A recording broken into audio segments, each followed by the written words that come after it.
अस्सलाम वालेकुम पाकिस्तान और खासतौर पर शहरी सिंध की रिहायशों, आपको बहुत बहुत मुबारक हो कि आज शहरी सिंध के बच्चे बच्चे की जबान पर सुबह तो बनेगा का नारा है। मुझे इस बात की भी आपको बताते हुए खुशी हो रही है कि शहरी सिंध की जितनी भी इकाइयां, जितनी भी जमातें हैं, वो सूबे के पीछे खड़ी होती नजर आ रही हैं। सिर्फ वो ताकतें सूबे के खिलाफ हैं जिनके कोई अपने जाती मफादात हैं या जिनका मकसद सिर्फ और सिर्फ अपने आप को ताकत के अंदर रखना, जैसे कि पीपल्स पार्टी।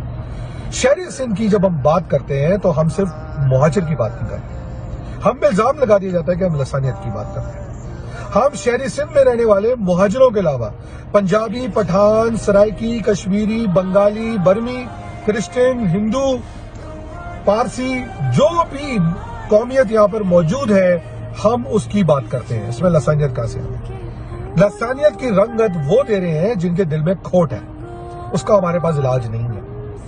एक और वजह है जो शहरी सिंध के लोग अब सूबे की बात कर रहे हैं, क्योंकि वो देख चुके हैं कि 18वीं तरमीम के बाद जो ताकतें सीएम सिंध के पास मिली, खासतौर पे अभी 10-12 साल पहले, ना उन्होंने अंदरूनी सिंध में कोई काम किया कि वहां रोज लोग कुत्ते कांटे से मर जाते हैं, गटर बह रहे हैं, स्कूल नहीं है, हॉस्पिटल नहीं है, भूखे मरते हैं, कुछ खाने को नहीं है, जब भी तो वो शहरी सिंध भीख मांगने के लिए आते हैं।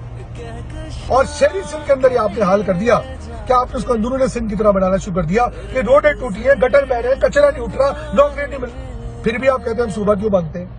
हम शहरी सिंध के लोग सुबह आपसे जान छुड़ाने के लिए मांगते हैं। हम तंग आ चुके हैं पीपल्स पार्टी की भुट्टो जिंदा है वाली कॉन्सेप्ट से। हम जान छुड़ाना चाहते हैं।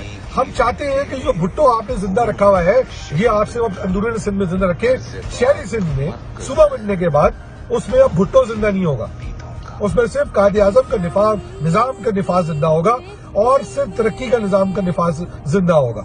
हमने भुट्टो को जिंदा रखने के लिए हमारे बाप दादा ने पाकिस्तान नहीं बनाया था। हमने आपकी हरामखोरी जारी रखने के लिए पाकिस्तान नहीं बनाया था। हमने आपकी लसानियत जिंदा रखने के लिए हमने पाकिस्तान नहीं बनाया था।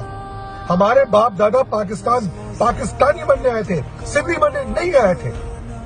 जब तक शहरी सिंध का एक एक बच्चा जिंदा है, हयात है, लड़ता रहेगा, सिंधु देश नहीं बनने देगा। ये ख्वाब आपका कभी पूरा नहीं होने देगा, इस बात को याद रखिएगा। सिंधु देश मुर्दाबाद, पाकिस्तान जिंदाबाद।